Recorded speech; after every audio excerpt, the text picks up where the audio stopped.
नमस्कार। तो दिन भर की थकान, बिस्तर में आराम और हाथ में फोन, स्क्रोलिंग शुरू। हम सबकी यही कहानी है ना। बिल्कुल आम सी आदत लगती है। पर क्या हो अगर यही छोटी सी आदत हमारी सेहत के लिए एक बहुत बड़ा खतरा बन रही हो? जी हाँ, आज हम इसी छिपे हुए खतरे की पड़ताल करने वाले हैं। तो चलिए बिना कोई देर किए सीधे मुद्दे पर आते हैं। आखिर रात को मोबाइल चलाना कितना खतरनाक हो सकता है? मतलब सच में? आइए इसी सवाल का जवाब ढूंढते हैं। देखिए, इस पूरे मामले की जड़ तक पहुंचने के लिए सबसे पहले हमें अपनी नींद के पीछे का साइंस समझना होगा, क्योंकि ये जो छोटी सी आदत हमारी नींद चुरा लेती है ना, उसका सारा राज वहीं छिपा है। और इस पूरी कहानी का जो विलन है वो है ब्लू लाइट। जी हाँ, ये वही रोशनी है जो हमारे मोबाइल, टैबलेट, लैपटॉप इन सब की स्क्रीन से निकलती है। और पता है ये करती क्या है? ये हमारे दिमाग को एक खास सिग्नल भेजती है, एक ऐसा सिग्नल जो उसे पूरी तरह से धोखा देता है।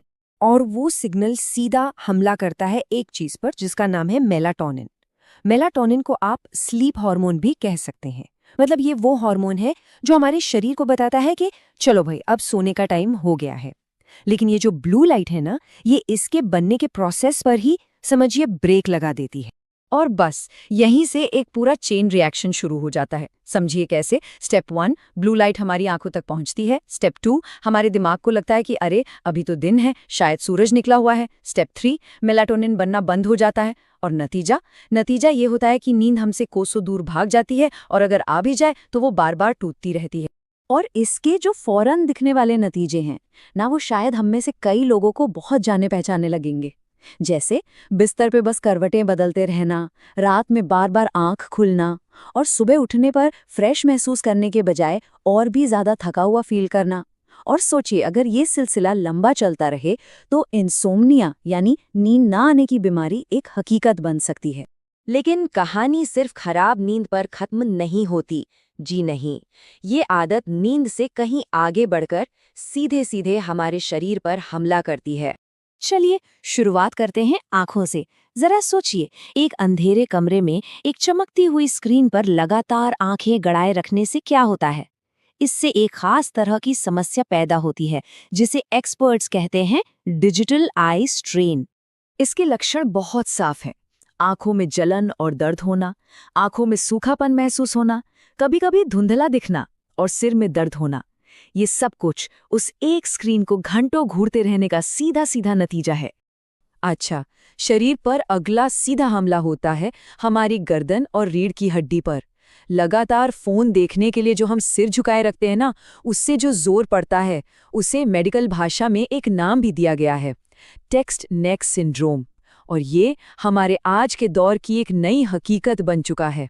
और क्या आपको पता है कि हमारी नींद का हमारे वजन से भी सीधा कनेक्शन है? देखिए, जब हम अच्छी नींद लेते हैं तो हमारे हार्मोन्स एकदम बैलेंस में रहते हैं, भूख भी कंट्रोल में रहती है। लेकिन जैसे ही नींद खराब होती है, ये पूरा बैलेंस बिगड़ जाता है, हार्मोन्स गड़बड़ा जाते हैं, बेवजह भूख बढ़ने लगती है और खासकर जंक फूड खाने का मन करता है। और इसका नतीजा वजन बढ़ना और आगे चलकर डायबिटीज और ब्लड प्रेशर जैसी बीमारियों का खतरा भी।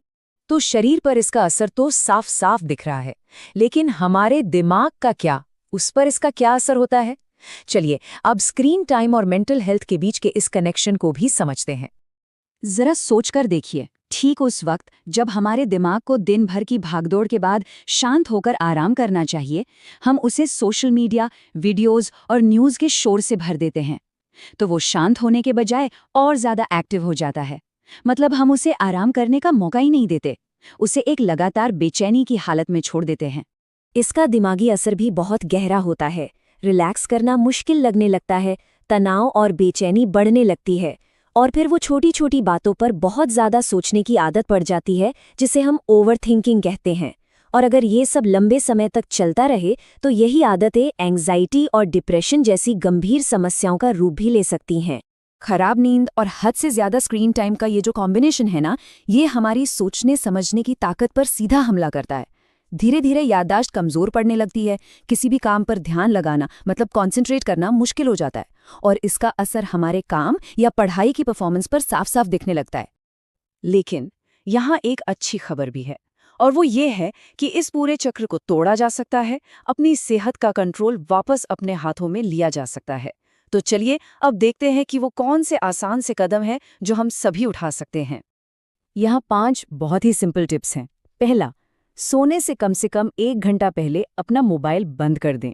दूसरा, अगर इस्तेमाल करना बहुत ज़रूरी है तो नाइट मोड या ब्लू लाइट फिल्टर ज़रूर ऑन करें। तीसरा, फ़ोन को अपने बिस्तर से दूर रखें, शायद कमरे के दूसरे कोने में। चौथा, फ़ोन की जगह कोई किताब पढ़ सकते हैं या सिर्फ 5 मिनट के लिए मेडिटेशन कर सकते हैं। और पांचवां, सोने और जागने का एक पक्का टाइम टेबल बनाएं। और आखिर में इस एक बात को याद रखना बहुत जरूरी है कि रात में मोबाइल का इस्तेमाल शरीर को धीरे धीरे अंदर से खोखला करता है।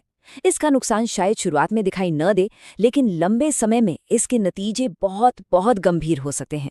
तो आखिर में सवाल बस इतना सा है, हमारी सेहत या फिर रात भर की स्क्रॉलिंग? ये चुनाव हम सबको खुद ही करना है।